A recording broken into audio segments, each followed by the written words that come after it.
Everyone, welcome to my new blog. সবাই কেমন আছেন? আশা করি সবাই ভালো আছেন, আমরাও খুব ভালো আছি। উইকেন্ড হইলে আমরা চেষ্টা করি যে কোথাও ঘুরতে যাওয়ার। যদি কোনো কাজকর্ম না থাকে সেরকম, তাহলে চেষ্টা করি একটু বাইরে বেরিয়ে আসার। তো এই রবিবারে হচ্ছে ওয়েদারটাও খুব ক্লিয়ার ছিল, আর বৃষ্টি যেহেতু পড়ছিল না, এর জন্য আমরা বেরিয়ে পড়লাম আবার ঘুরতে। এবার আজকে যাচ্ছি হচ্ছে অনেক দিন পরে পাহাড়ে যাচ্ছি। পাহাড়ে বলতে আজকে আমরা মিরিক যাচ্ছি। দেখুন, আপনাদেরকেও নিয়ে যাব আমাদের সাথে সাথে, আপনারাও এনজয় করুন মিরিকের ওয়েদারটা। অনেক দিন ধরে খুব ইচ্ছে করছিল যে পাহাড়ে একটু ঘুরে আসার, কিন্তু যেহেতু ওয়েদার ঠিক নেই, বৃষ্টির ওয়েদার, আর খুব মাঝে মাঝে খুবই শুনছি যে পাহাড়ে ধস নেমে যাচ্ছে, ল্যান্ডস্লাইড মানে আছেই, এগুলো তো লেগেই আছে। এর জন্য একটু ভয়ও পাচ্ছিলাম, কিন্তু ওর বাবা খবর নিয়ে দেখলো যে না, মিরিকের রাস্তাটা খুবই ভালো আছে, ওখানে যাওয়া যাবে, কোনো অসুবিধে নেই। এর জন্য বেরিয়ে পড়লাম মিরিক ঘুরতে।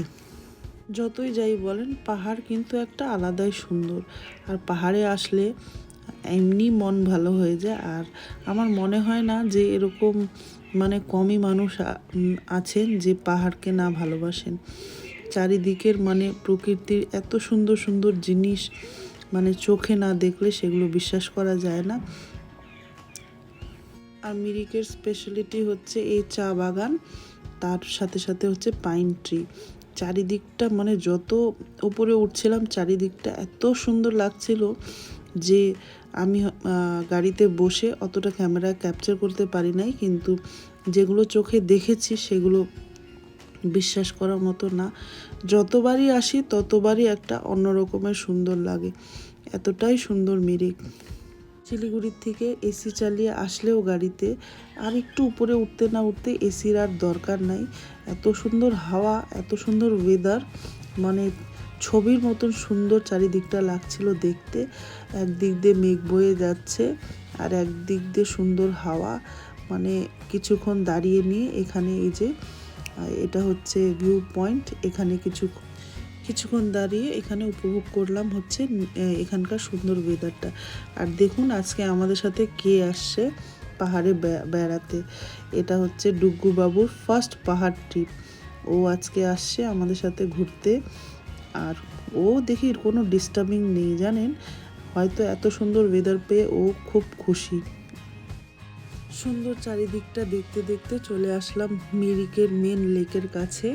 তো এখন এখানে গাড়িটা পার্ক করে নিয়ে আমরা ঢুকে যাব লেকের দিকে। তো এখানে হচ্ছে এই যে দেখুন, এখানে এরকম বাজারও বসে, অনেক রকমের জিনিসপত্র পাওয়া যায়, ঠান্ডার যেগুলো মানে জামা কাপড়, তারপরে অনেক রকমের অ্যাক্সেসরিজ, সব কিছুই দেখি এখানে পাওয়া যায়। তারপরে খাবার দাবারের স্টলও বসেছিল অনেক রকমের। তো এখানে হচ্ছে এই যে মিরিকের লেক গার্ডেন যেটা আছে, ওখানে ঢোকার জন্য এখানে টিকিট নিতে হয়। তো আমরা টিকিট কেটে নিয়ে ভিতরে ঢুকবো। এখানে পার হেড টিকিট হচ্ছে 20 টাকা করে পড়েছিল। চলুন, টিকিটটা নেওয়া হয়ে গেছে, এবার গার্ডেনের ভিতরে যাই। ভিতরে গিয়ে দেখি কি কি আছে।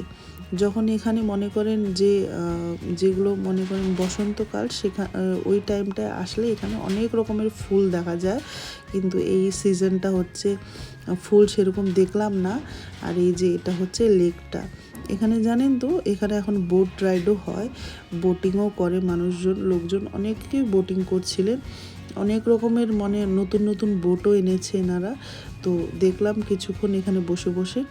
আর রোদটা আজকে প্রচণ্ড মানে কড়া রোদ ছিল, কিন্তু কড়া রোদ হলেও হাওয়াটা কিন্তু দারুণ আসছিল, জানেন, এত সুন্দর মিষ্টি হাওয়া। সেই হাওয়া মনে করেন যে খুব ভাল লাগছিল হাওয়াটা।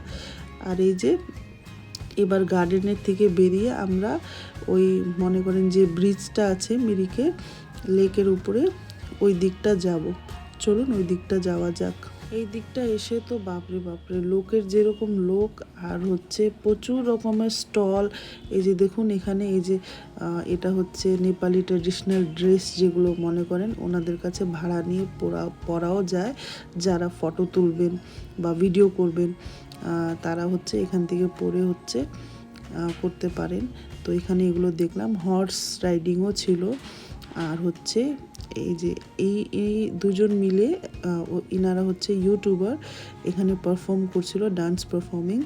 তো আমরা লাস্ট মোমেন্টে আসলাম, এর জন্য দেখতে পারলাম না। হোক, তারপরে উঠে গেলাম এই ব্রিজের উপরে। আর ব্রিজের উপরে উঠে তো মানে দৃশ্যটা একদম দেখার মতন ছিল। আর এই যে রাই হচ্ছে বলছে যে আমি ড্রেসটা পরবো, আমি একটু ফটো তুলবো, তার জন্য রাইকে এখানে নিয়ে আসলাম। এই ড্রেসের ভাড়া নিয়েছিল ওনারা 100 টাকা করে, সে বাচ্চাই পড়ুক বড়রাই পড়ুক, 100 টাকা করে ভাড়া।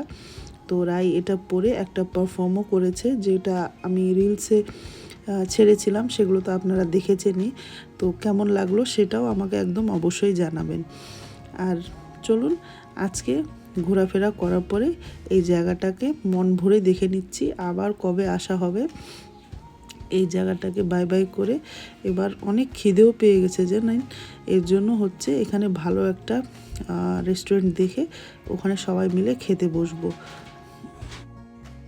এই যে এখানকার ফেমাস রেস্টুরেন্ট হোটেল জগজিৎ, তো এখানেই আসলাম।